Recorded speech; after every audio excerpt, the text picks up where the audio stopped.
Okay, what's going on, everybody? My name is Mangg.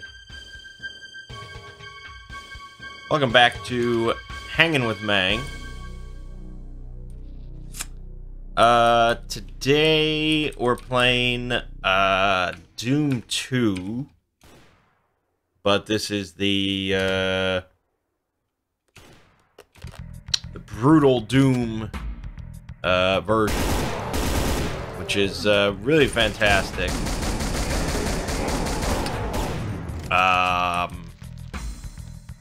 Basically, this week I finished Final Fantasy, all the main games in the series. Last Sunday, I think I said I had just finished Final Fantasy 13. I was starting Final Fantasy 15. Well, I finished 15 and went back and finished 3.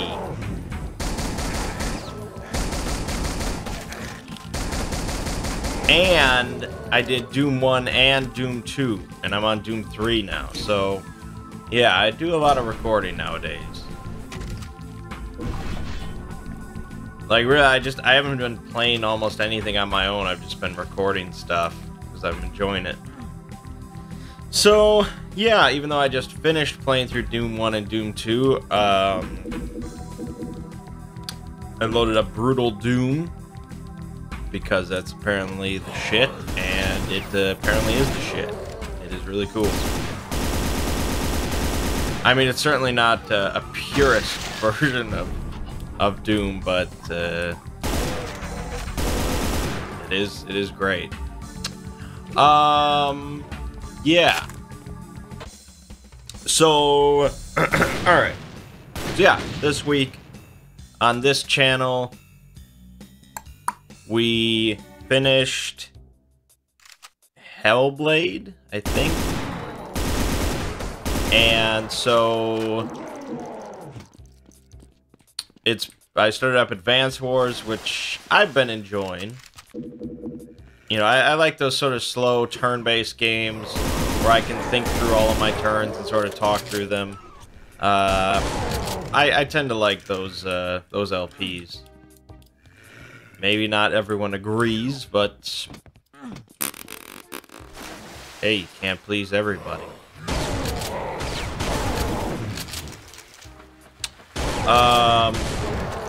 And then also we've had Final Fantasy VI continue. I don't know if that will finish this week. That would perhaps be a little optimistic for me to say. Well, it's not. I mean, I control the release schedule. It's all done, so I don't know. It's hard to say, really. By my calculations, right, we are, like, we're not halfway done with the series. Right? Because it's 13 games that I recorded, and we're not even at 7 yet. But I guess technically we're like 6.5. No, that doesn't really work either. I don't know. I don't think we're halfway, because I didn't even finish 3.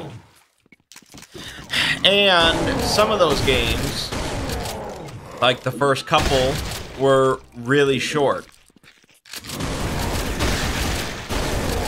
Like 7 videos or something like that. Like that's nothing. And then some of the later ones are, 20-some videos. So I'm predicting at least another 5 months, I would say. Probably closer to 6 months of Final Fantasy to go. Which is quite a bit. But if I hasten the release schedule at all, I think it'll all just sort of get pushed under the rug. Like, no one will really care. No one will...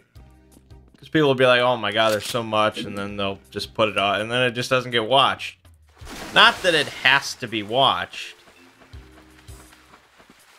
You know, it just...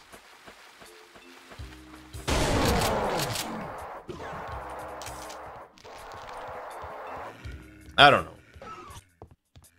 I think people just prefer the slower release schedule, and so we'll be doing it for a while. So the Doom videos that I'm recording right now, you won't get to hear about them for a long while. Which really isn't a big deal. The only problem I have is if my hard drive fails, so I really need to do a backup onto it, like an external hard drive or something.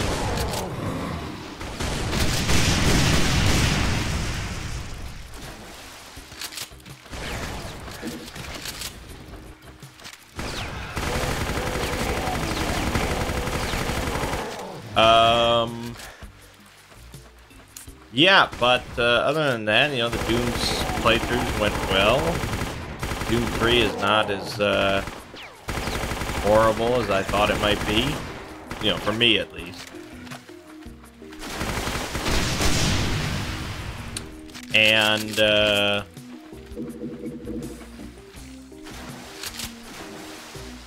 I'm looking forward to playing the new Doom. I hear that's pretty exciting.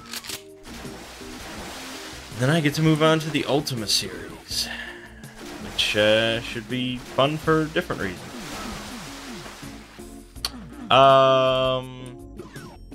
Yeah, aside from that, you know, there's not really... I don't know how long Advanced Wars is going to take. I actually have no idea how many, like, missions there are in that game. Yeah, that could actually take a while. I have no idea. Oh, I have the Bluetooth. What am I doing? And then after that... Who knows? Who knows?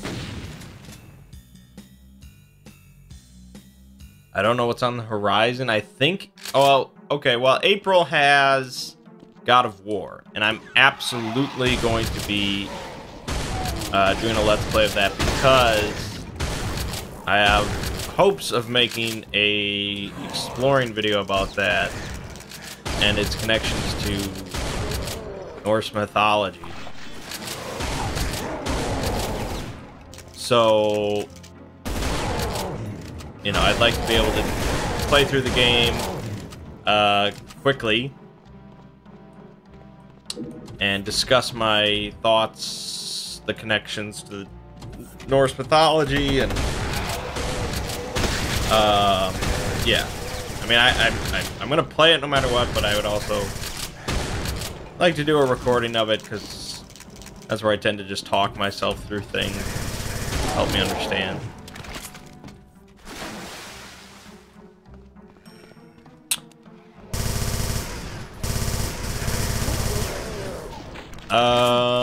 Yeah, so that's that.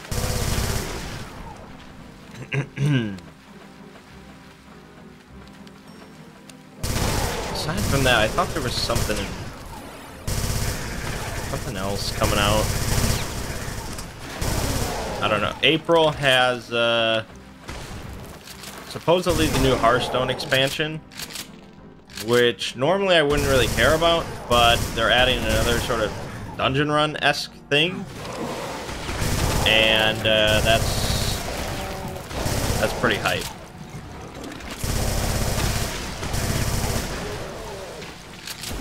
Definitely looking forward to that.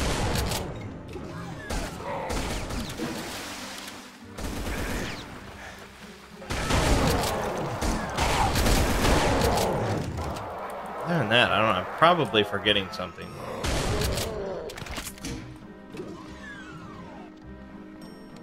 How could I not be? When is Ni no Kuni 2 coming out? Not that I'm gonna Let's Play that, but I'm looking forward to it.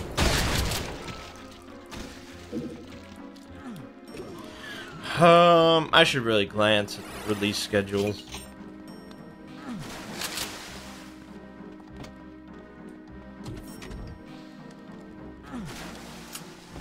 Yeah, anyways. We got a lot to talk about, so I should move on.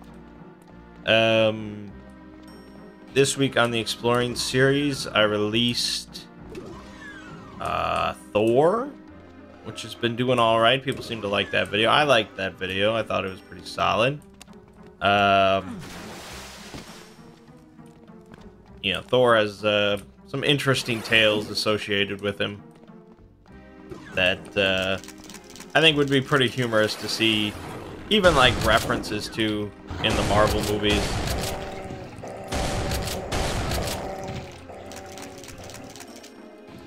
But who knows if that'll ever happen. Maybe if Norse mythology really catches on and becomes real popular, people are chatting about it. Who knows if that'll ever happen.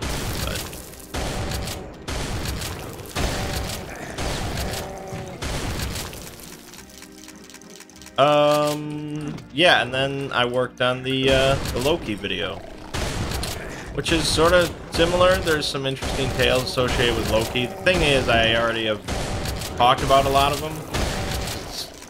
Like, I double check. Every video so far has had mentions, one way or another, of Loki.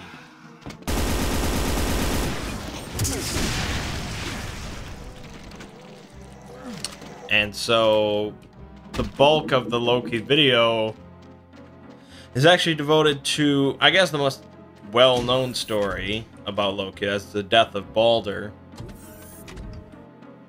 which is a really important tale. It's like the start of Ragnarok. So it provides a good foundation for the Ragnarok video whenever I do that. It's a good tale, and yeah, I think it's a decent video. It's fine. And I think next week I'm doing the Jotnar.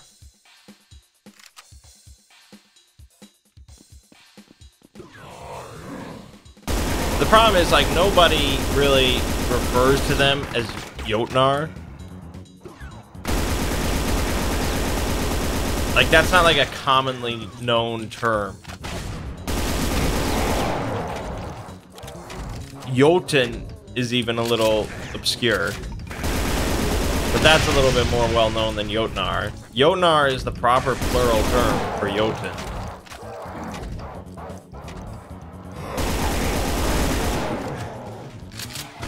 The issue is,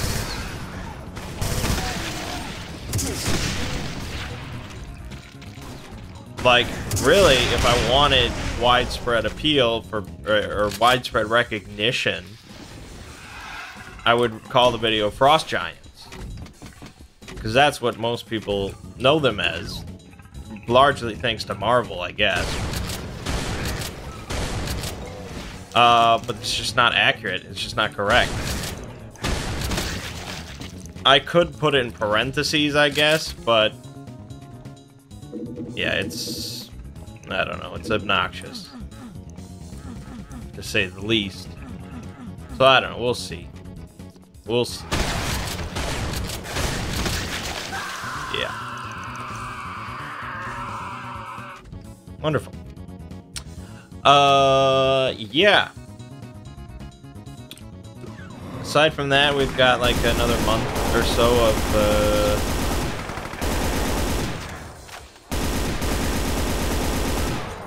of Norse. Capping it off with the Ragnarok video and the, hopefully, Norse mythology in God of War video. Now, I'm not guaranteeing that that video will happen if it turns out that there really is no good video to make out of it. It's all just like bullshit. We'll see.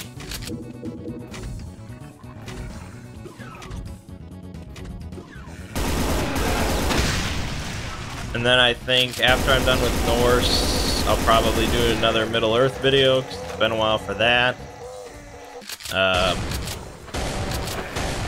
Probably on Rohan.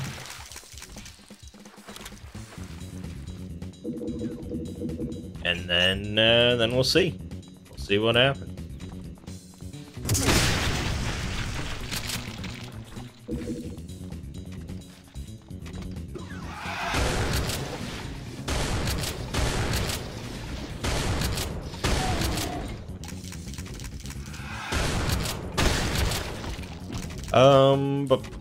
Okay, moving on.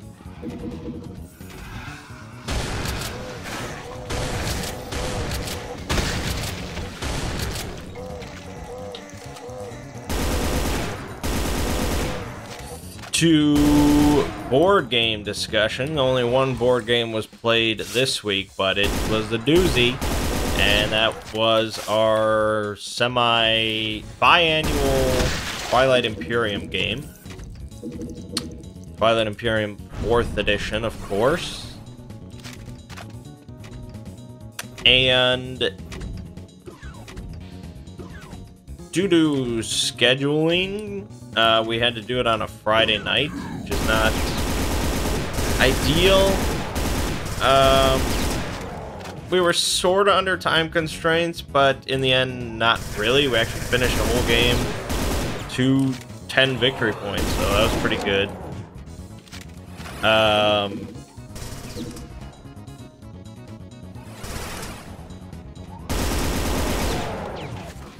Instead of doing...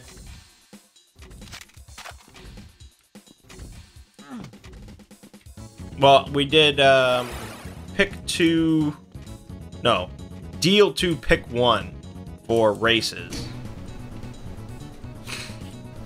Which is, you know, we don't want to just do choose races because people tend to just pick the same stuff most of the time. But you don't want to just do random dealt. Here's your one thing. Have fun. So I was actually really retarded. I got the choice between the Jolnar,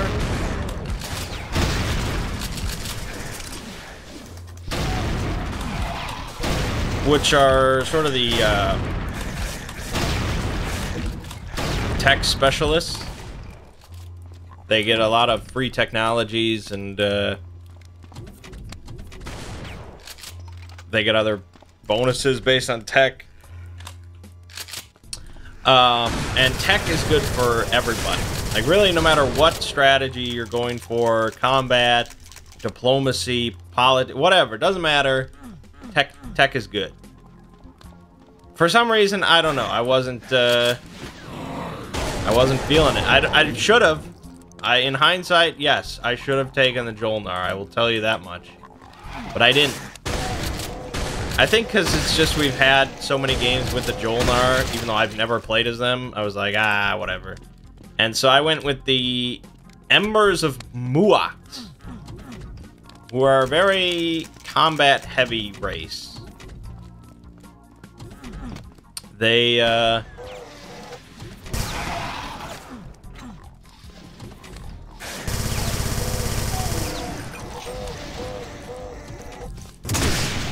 God.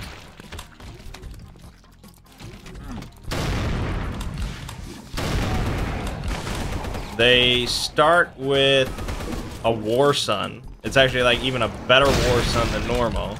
So that's like their whole thing. And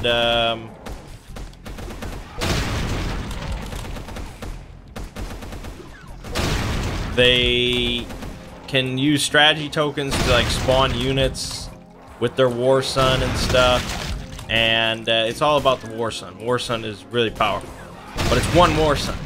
They can make more, but it's really expensive.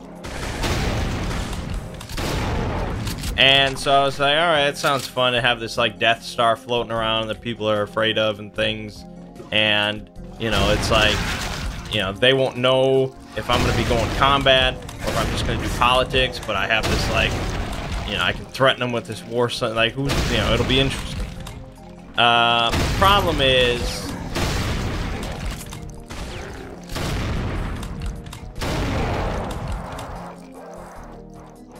well, the problem is I don't know how to play a combat race. That's definitely a problem. I know how to play the wheeling and dealing and getting everybody to fight each other and things like that, but being the threat yourself, I don't know how to do that. And so...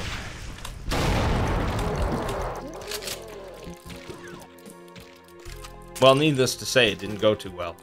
Especially because I looked up, and people regard the Muat as, like, one of the worst in 4th edition, at least early on. Because the other half of their, like, racial ability is that they can move through supernovas. Because they are, like, made of fire, or, I don't know. And that sounds cool, like, oh, you can move through supernovas. Yeah, it sounds cool until you realize there's only one supernova on the board. And it's like in a corner of the map. And your War Sun only has a move of 1. It has a move rate of 1, which means you can't move through a supernova with that. Because you need to be able to move into it. You have to stop on the supernova. You only have... why did I auto-equip that?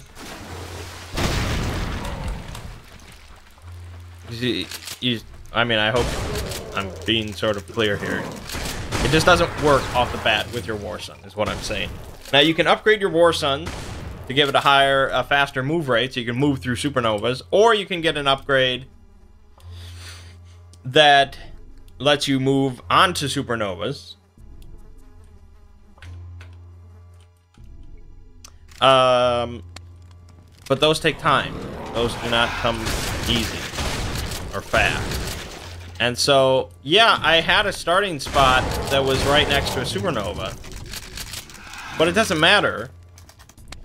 And I think it's just our group tends to play a little faster.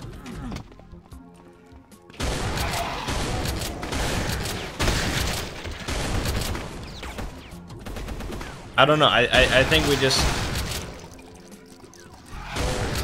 we don't have like 9-hour games where people are really slow and methodical and things like that. And everybody builds up this huge fleet and there's all these, you know, weird things going on. Maybe it's just 4th edition is just designed to be a lot faster. But I don't think our 3rd edition games went on for that long either, so...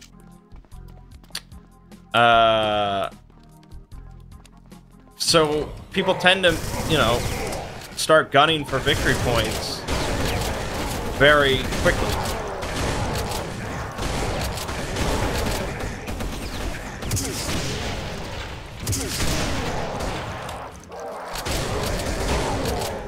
And we don't tend to get a lot of tech out. Like, if you're gunning for tech, yeah, you might get, like...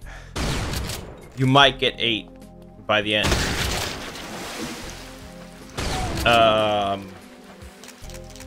If you're building, like, a tech every round.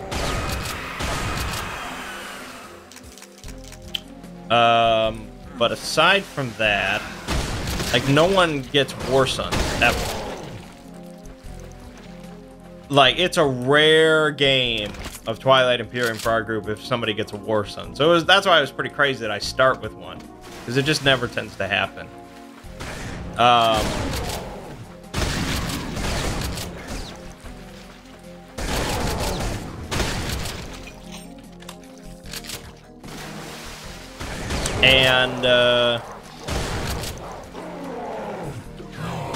Yeah, between the Muat, I guess, not being that incredible, and me being really not that good at warlike races, warmongers,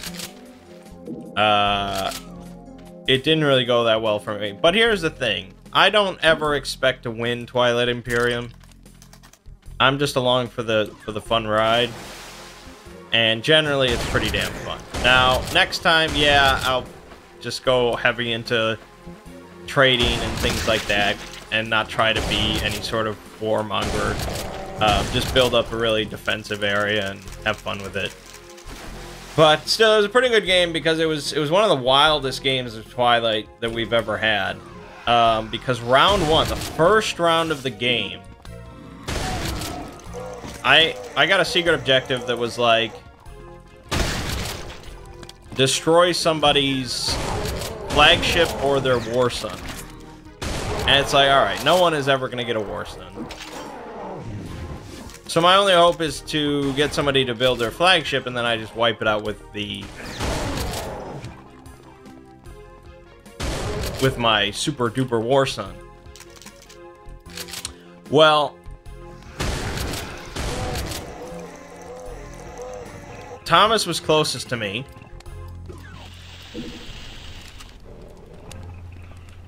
And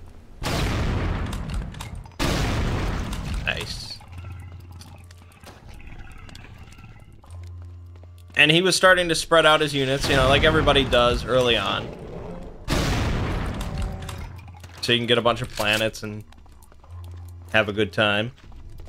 And so his home base, his home planet was fairly vulnerable. And so I started moving my war sun over there. And basically my hope was that I could cause him to panic and build his flagship to try and defend. And then I could just wipe it out and be happy about it. And I almost, like, you know, I was trying to just verbally persuade him that he should build his flagship.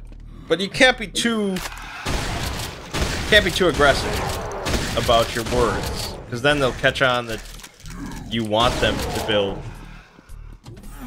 a flagship. And so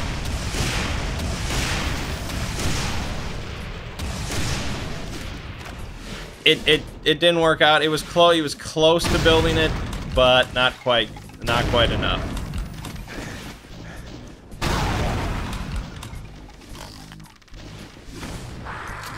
Damn it.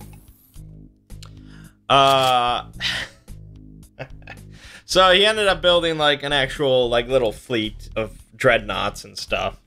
And so he had a little army there. But I had my war sun, and so I was like, well, I'm too far into this now. You know, I have this chance to really cripple one of my opponents. I might as well take it. So I went in and I wiped them out. I wiped out his whole home base with my war sun. It's pretty badass. It's a pretty badass thing. And so then he was left without a home planet. Which, you know, a lot of different rules and bonuses apply to your home planet. So it's not something you really want to lose. And later on in the game, there was a 2-point objective, which is pretty good. That's as good as it gets. To take over someone's home planet. Damn it. It's gonna be tricky with so low health.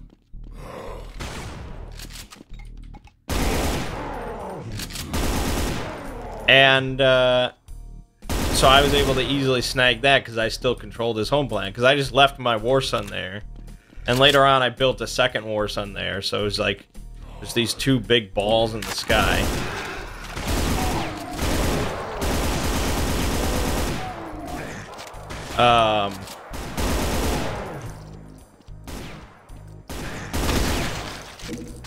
And so round one, like, people were definitely like, holy shit, Mangg is a threat. Because I had just, like, taken out easily someone's home base. And they were concerned that I would just keep on trucking and move into Ziggy's, you know, base and wipe him out. But a war sun by itself is certainly defeatable. Like, you just have to apply 2 hits to it, and it's done. Like, you need to have other ships with it that can just soak up hit.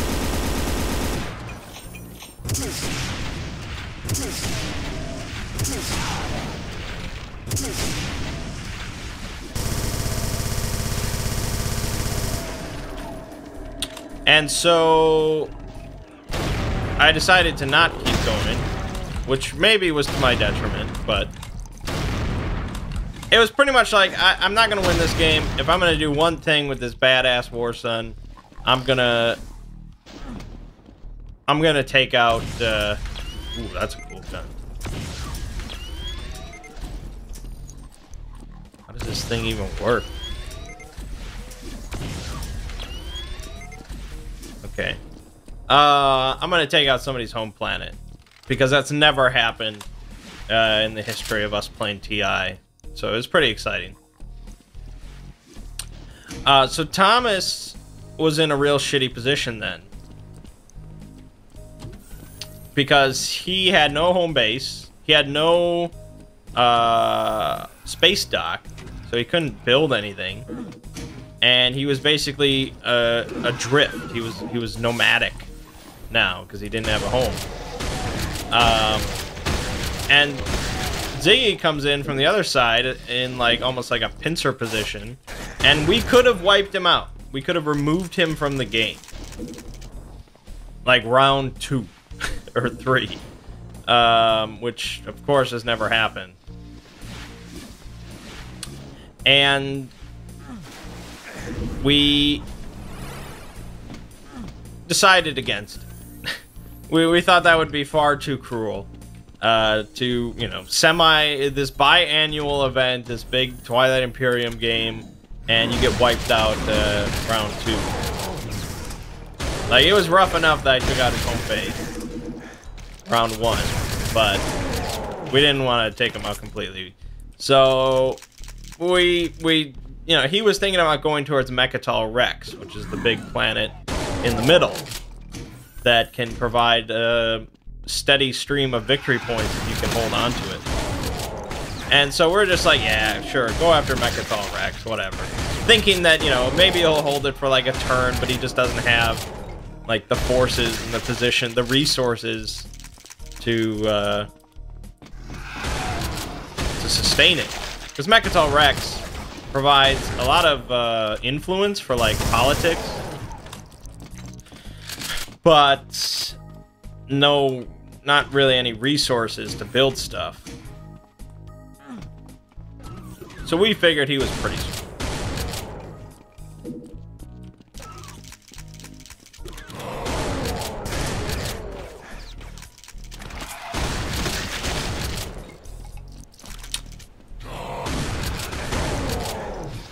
As time went on, I of course stopped being a threat. I started just focusing on, okay, I can't just keep zerging everything. I have to slow down here.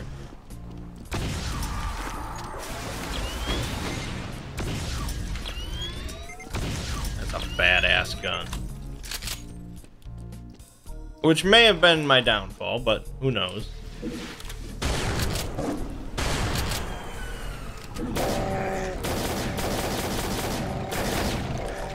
When did I get this gun?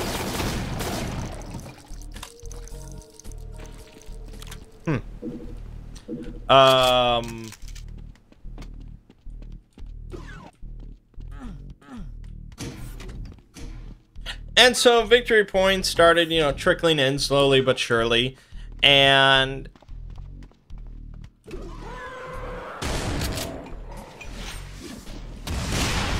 Thomas started taking the Imperial strategy card, so that every round, if you have that card, you get 1 victory point if you hold Mechatol Rex, which he did. So he started to get victory points from there, and you know, people just sort of like, you know, that's all he's got. We'll be fine.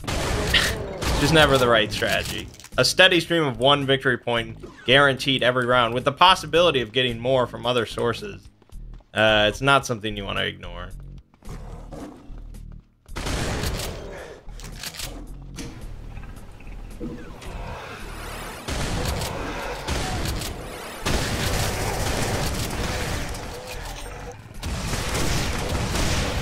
And well,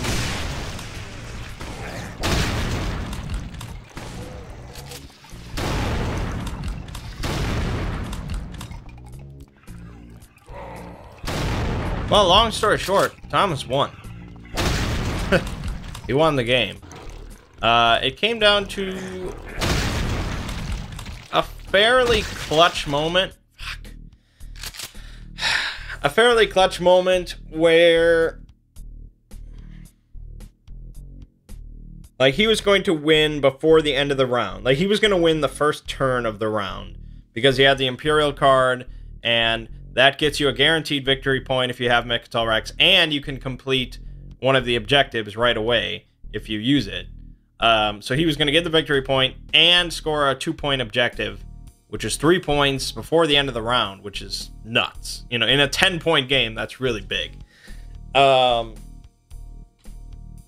basically, the only hope of us living through to the end of the round was if we completely eliminated Thomas from the game. Like, just completely wiped him off the board. Which was a possibility. He had a very small amount of troops. Like, he had, like, 5 troops or so on Mechatol Rex. He had no ships whatsoever. And then he had, like, some stuff in another system. He had a couple planets with, like, a troop on them. And so it was a coordinated effort between all of us to try and wipe him out. Now, this did not matter to me. I was not winning. Because if we got to the end of the round, I think Ziggy was going to win, I believe. Because he would have won the tie. So it didn't matter to me. I was out of this game. And so I just sort of wanted to kind of see if we could actually remove a player from the game, because that's never happened either. But I also could have stopped this in the first place if I had taken the Imperial card before Thomas did. It was only up to me. He went right after me. So I could have taken the Imperial card and put a stop to all of this. And I decided not to, because I thought at the time that if I stopped Thomas from winning, the most likely person to win was Mert. And Mert wins every game of Twilight Imperium. He's ruthless. Mert is ruthless at Twilight Imperium. And he's not like quiet and unassuming when he's ruthless in Twilight Imperium. Like, he says some brutal shit. It's hilarious. It's absolutely hilarious, but it's a little scary. Like, he'll just casually say, like, you know, I could crush you at any moment, or, you know, something like that. It's like, what the fuck? So he says all this kind of stuff throughout the whole game. He wins almost every game, and so he's like, why didn't you take Imperial? You know, you could have stopped it. You could have stopped him from winning right away. And I'm like, I'll tell you, you're not gonna like it though. I did it so that you didn't win. Which is sort of king making, I guess, but it wasn't like Thomas was guaranteed 100% to win, because we could have wiped him out, and I assisted in trying to wipe him out. I played fair there. And so basically it just came down to dice rolls, RNG, and Thomas lucked out, and so he won. There were a lot of laughs throughout the whole night. It was like a 5-hour game, I guess. On a Friday night. There's really no better way to spend a Friday night. A lot of laughs, a lot of good times. And, you know, Twilight Imperium is easily, yeah, in my top 10. Definitely. It's just one of those games that just creates so many memories that you'll talk about for years. The best line of the night, of course, came from Mert. If you watch Roll Mangg at all, the actual streams, you're probably aware that Phil says some crazy, hilarious shit himself. And so you put Phil and Mert in a room together playing a game. It's just, the rest of us are just laughing our asses off. Because they just, So, Phil is, like, about to attack Mert. Like, he's about to, like, place his token down to move in and attack Mert. And Mert's just sitting there and he's like, I'm gonna warn you. If you do this, I will take what is most precious from you. Which is such a fucking cold threat to make to somebody. Like, you might not even know what is most precious to you in this moment, but eventually he will take it from you. It's like a General Zod thing to say. I don't know. It was just hilarious. So that became a recurring joke. Yeah, great time. Love Twilight Imperium. I mean, I don't know if it's for everybody. You know, if it's for every group. And it's not a game you're going to be playing, you know, a dozen times a year probably. But when we get it to the table, we have a great group for it. It's always a lot of fun. And especially if you don't care that much about winning, you're just having a good time. There's so many shenanigans you can get up to, you know, with diplomacy and negotiations, trading, politics. There's just a lot of fun. And I can't wait for more expansions of that game to add even more shenanigans. It was a great night. It was a great night. All right then. So then let's move on to role manging, where we had our first session of Shadowrun. Or not Shadowrun, I'm sorry. Sprawl. It's not Shadowrun, alright? Sprawl. And so we had settled on Miami for this campaign. You know, we had that discussion about where should we play it, and we were bouncing all these ideas around. Like Sydney, Australia, and Boston, and Texas, Hong Kong, all sorts of ideas. But we settled on Miami. And basically, we wanted to have like a real like Vice City vibe. Like, you know, Vice City, but 2070. With a lot of like synthwave and that kind of stuff.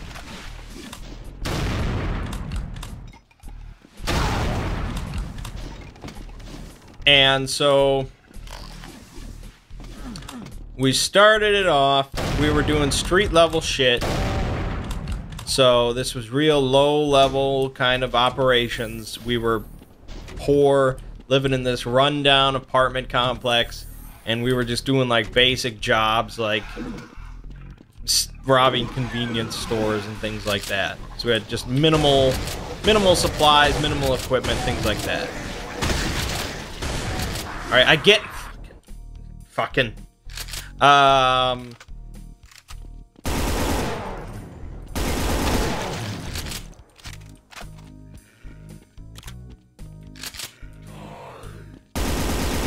and so I basically had plans to really expand ourselves as a gang and take over the neighborhood and, you know, establish a foothold, get a corner on the drug dealing market, prostitution market, you know, all sorts of just good old-fashioned crime. And so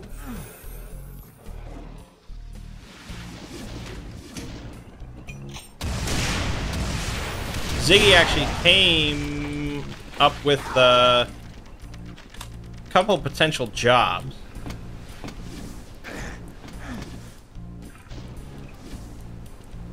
Like,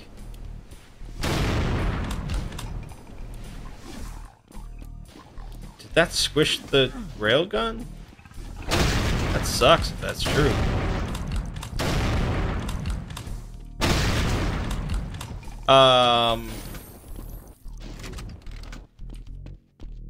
One of the jobs he had for us was this guy wanted us to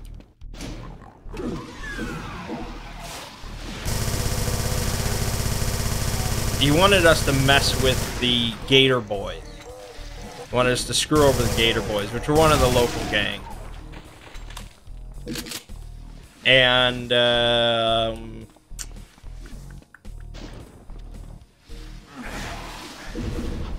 what else was there? There really wasn't that many potential jobs. Well, he was like, there's like 4 corporate presences in Miami that you could do some work with. I think there was something else that I'm forgetting about. But anyways, I was mostly interested in just doing my own thing to expand the territory. And so I was like, all right, we're in an apartment complex. You know, that's like ground zero for our turf, you know. We want to start there to expand our turf.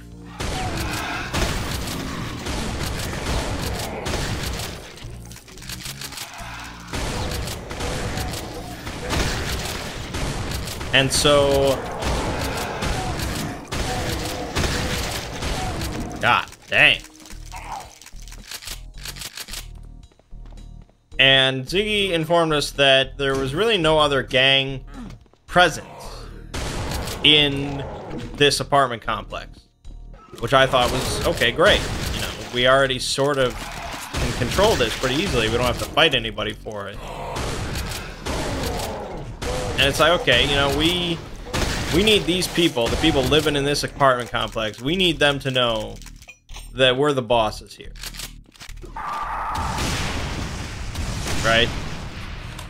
And so what better way to start with that than to start collecting money from them as the landlord. We own this building. We want to own the building. But of course we don't want to buy it, because we're criminals.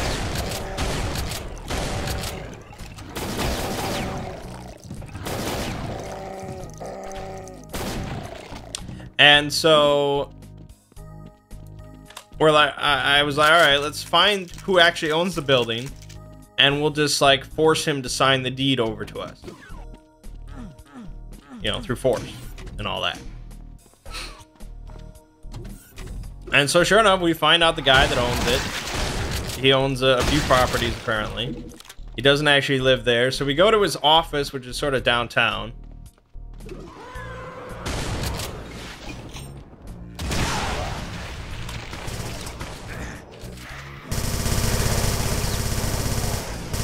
And we send in Thomas to sort of scope it out the place. You'll see how the security, what his office is like, how many people are working there, cameras, and where the deed is. You know, if he keeps the deed at the office, which I thought was most likely, we want to know where exactly it is. If he keeps it at home, we want to know that. So...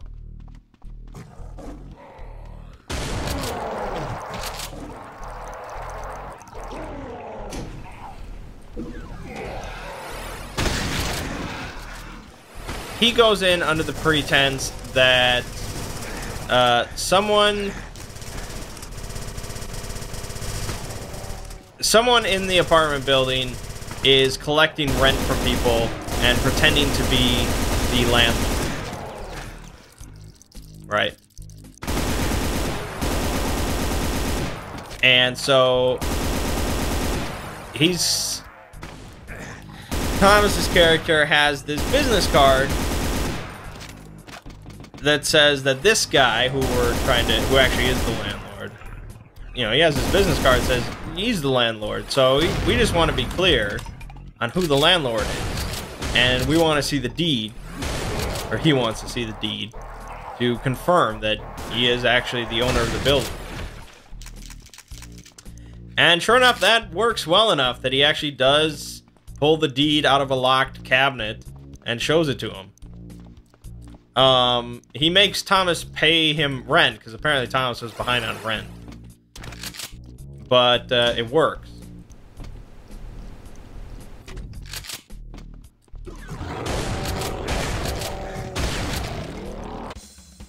And so now we know, you know, it's minimal security. There's only like him and a secretary in there, and it's just a basic lock cabinet. So all we have to do is sneak in there. I pick the lock, we pull the deed, and we're out of there. And we go to his home, and we force him to sign it over, and then we kill him, and blah blah blah. Now, I guess we're not entirely clear about how the process of deed transfer works, and so they said that we needed a notary in order to make it like official. And so I'm like, all right, I'll just apply to be a notary, and we'll just do that. So I applied to become a notary, and I'm like, all right, once we get that, and you know, then we can pull off this job. There's no real rush. And so in the meantime, while I'm working on my notary license,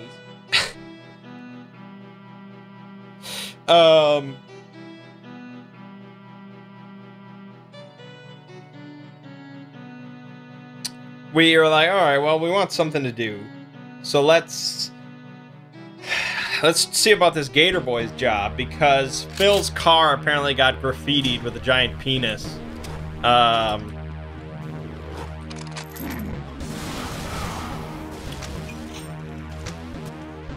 By the Gator Boy. So his car was vandalized.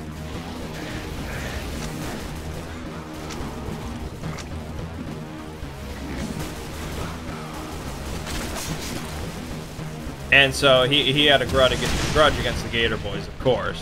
So we're like, alright, this works then. Makes sense, we can go after the Gator Boys.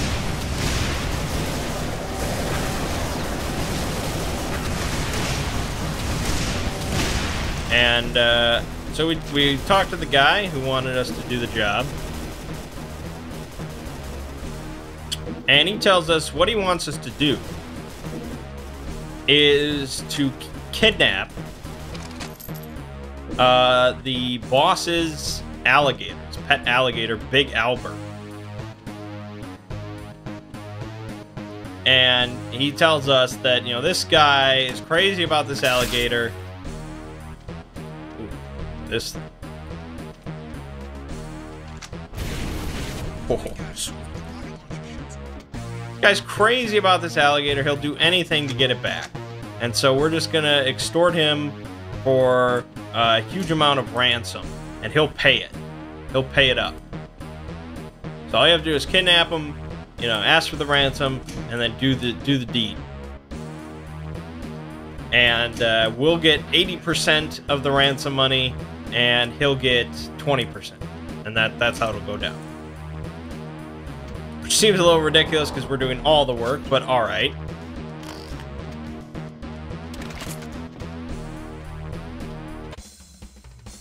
And so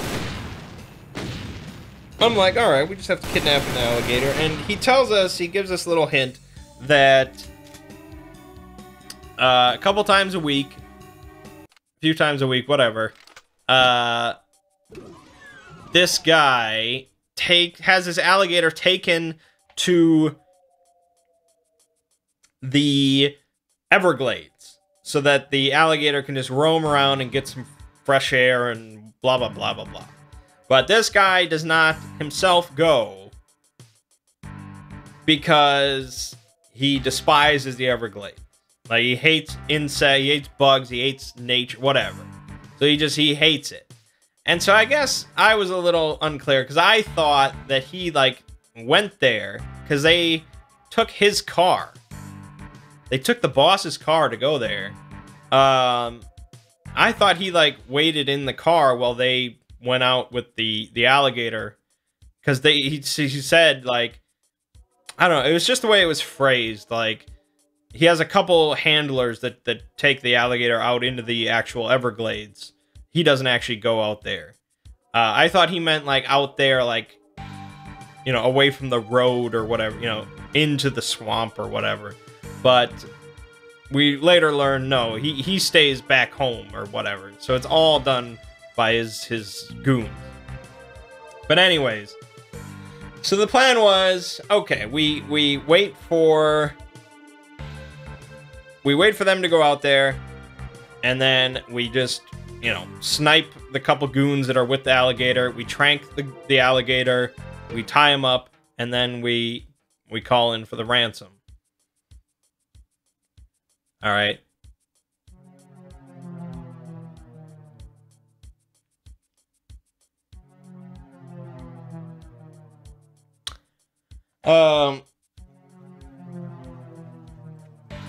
So, yeah, we bought, like, ghillie suits, we bought, tranquilizer, we bought, explosives, we bought chains, we bought, like, a sled, a skiff to, like, you know, pull the body, pull the alligator so we don't have to, like, actually lift him. Yeah. And so the main problem was we didn't know where or when this alligator walkabout actually occurred. Because all the guy told us was like, yeah, it's in the Everglade a couple times a week. And he didn't know anything else. So it's like, all right, the Everglades, I've never been there, but I imagine it's not like a small park. So, you know, we're going to have to find out a little bit more specific location than that. And we need a little bit more specific time because we're not going to sit in the Everglades for a week and just hope they show up. So I'm like, all right, they do this a few times a week, so all we need is a tracking device on the main vehicle. Because this is when I thought, you know, the boss sort of just went with and stayed in the car. So I was like, all right, we'll just put it on the main vehicle. His big truck. And, you know, watch where it goes. And so we bought some tracking devices. We found out where their headquarters was, this club. And I'm like, all right, we just need somebody to get this tracking device like on the car. And so, of course, we sent Phil to do it because anytime I want to laugh, I send Phil on a solo mission. And he was more than eager to do it. So I'm like, all right, Phil, just take this tracking device, go to their club, find his truck. It'll be the big truck. It'll be the only big truck. And just get this tracking device, like put it in the wheel well or something like that. Just get it up there. And so he's like, all right. And so he drives his car over there. And sure enough, he goes there straight away in the morning. Like 9 a.m. or something. And he's got the tracking device. He parks his car, like, in the parking lot. And all the cars there belong to Gator Boys people. He just parks his car, and he starts walking around. And sure enough, a guy comes out of, like, one of the cars or something like that. And he's like, hey, what are you doing here? Club's closed. And so Phil has the masterful move. He makes the masterful decision to cause himself to trip. So he like causes himself to trip on purpose and falls directly onto his face, like smashing his nose.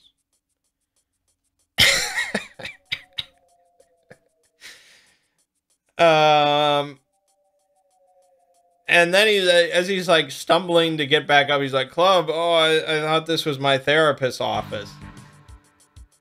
And the guy's just like, get the fuck out of here. Because I think he botched some sort of role. He's like, get the fuck out of here. And so Phil's just like, okay. And he gets back in his car and he leaves. Like, oh, boy, you really nailed that mission.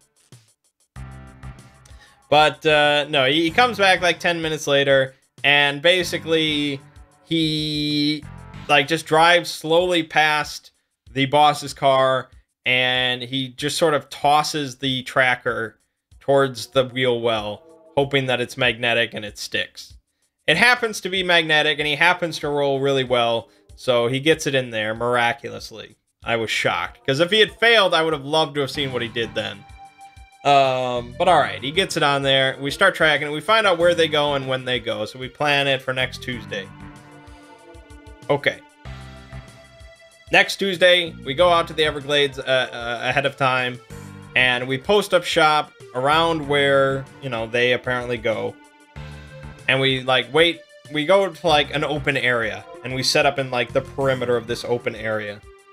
And we're in our ghillie suits.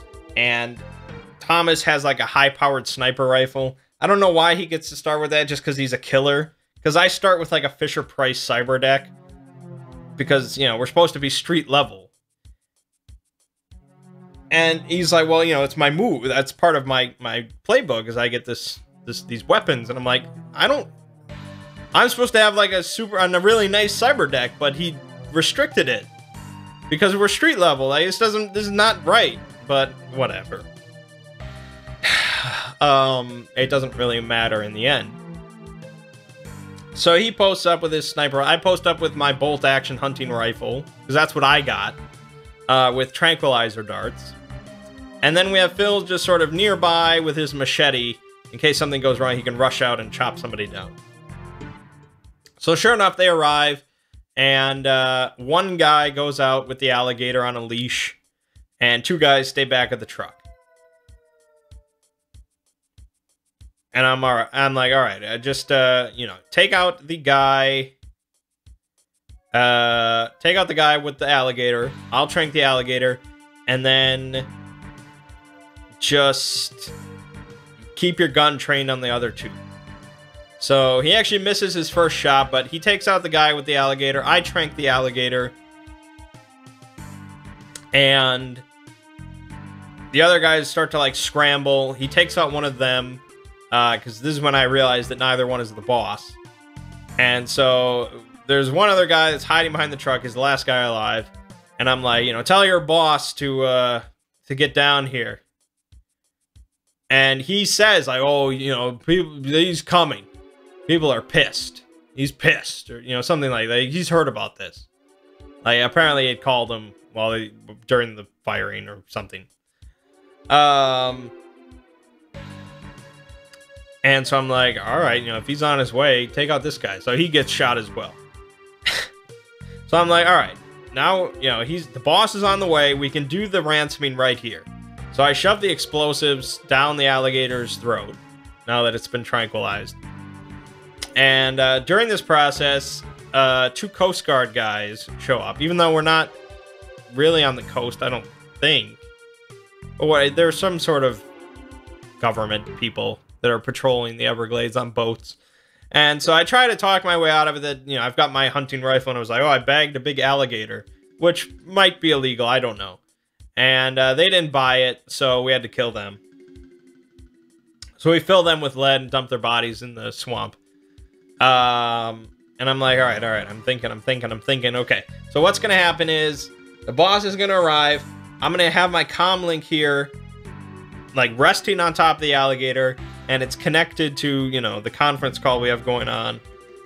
So he's going to arrive, I'm going to talk to him, and I'm going to say, all right, you know, you're going to take 5,000 nuyen, put it on a cred stick, and leave the cred stick, you know, in the mud next to you. Just leave it right there, take the alligator, and go. And I was going to say, like, you know, we have a gun trained on you, trained on the alligator right now. So just no funny business, blah, blah, blah. Meanwhile, we were going to be on this boat that just arrived, that we just acquired. We're going to be on the boat like 300 feet down the swamp, just down the way. And I set up another comm link, like, buried in the mud, so only the camera is showing, so that I can see the alligator and see the situation. So I can see if he actually drops the cred stick, and so he at least thinks that he's being watched by somebody. So sure enough, that was the plan. Everything was set up that way. It was all going well, and then they arrived, and we find out the guy that picks up the comm link, I talked to him, and I find out the boss didn't come. He didn't come. He hates the Everglades that much. His men are dying. His alligator has been kidnapped. He still does not come. And so at this point, I'm pissed off at the guy that hired us, because he way oversold this guy's commitment to his alligator. At this rate, this guy's not even going to give us 100 nuyen for this alligator. He doesn't give a shit about it. This is bullshit. And so, you know, I'm like, you better get the boss down here. And he's like, you know, the boss is not coming. And I'm like, well, you know, the alligator has been poisoned. You know, if the boss doesn't arrive in an hour, you're not getting the antidote.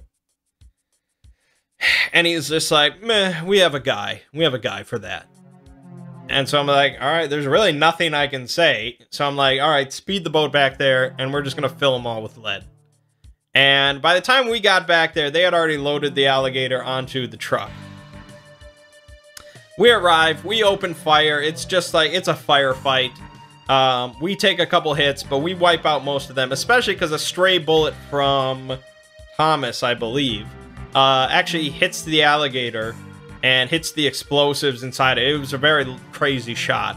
So the alligator explodes, takes out a bunch more people, and now it's just fucking carnage.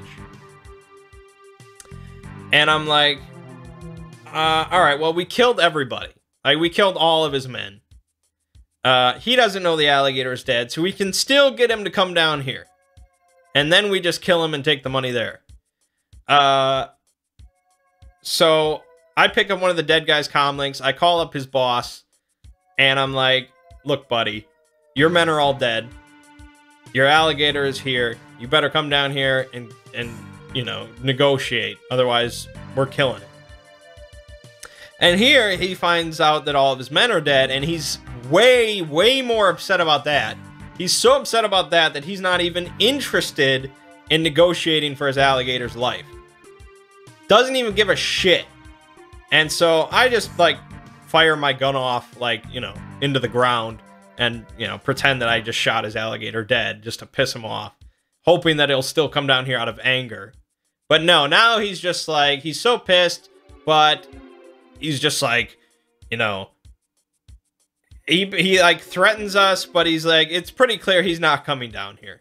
So the whole job is just botched. We wasted all the explosives.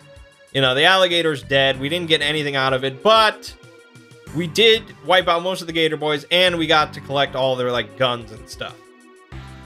So we have a bunch more guns than we started. And fortunately, when we were talking to the guy that hired us, we got an advance. We got $1,000 in advance from him. So that actually paid for all the stuff we bought. So it actually was a net gain, but it wasn't beautiful. So we're like, all right. I'm like, all right, fuck it. Let's just hightail it back toward the van and get the hell out of here. Because we caused a scene. So we get back to the van and we start driving, and there's a helicopter flying above. There's a helicopter flying above us. Like, the police are here. So I'm like, fuck it, just go. You know, we race out of here before they catch sight of us. So we avoid detection by the helicopter, and we get to the exit of the Everglades, and they have a police barricade formed. So we put Thomas in the driver's seat because he's the only one that can, like, conceal his wounds. He actually didn't get shot. Or maybe he got shot, but he didn't get, like, any facial wounds, or he could hide it, basically. And so there's, like, 4 cops there at this barricade, and one of them talks to him, and he's just saying, Thomas says that, like, hey, you know, he saw the wreckage or whatever, but he didn't know what was going on. He just drove past. You know, he was just out here catching the sights and stuff like that. The guy didn't really believe him. He's like, I'm gonna have to search your van. And, you know, at that point, what can you really say? The only thing you can really do is bribe him, but we had no money. Really, we had no money. That was the whole point. And so there's really nothing we can say. And so I'm like, all right. So I grab his, like, high-powered rifle, and I'm, like, pointing it at the back door, because Phil and I are in the back of the van, and we're like, this is fucked. And so sure enough, another firefight ensues. We managed to kill all the cops pretty quickly, but we just killed 4 cops. And we removed the barricade. We, like, collect their guns as well. So we got more guns. And we're about ready to speed off and go back into the city when I suddenly realize, wait, are there police cars there? And he's like, yeah, they're parked nearby. And he's like, are they facing us? He's like, yep. So, yeah, you know, they were recording the whole thing.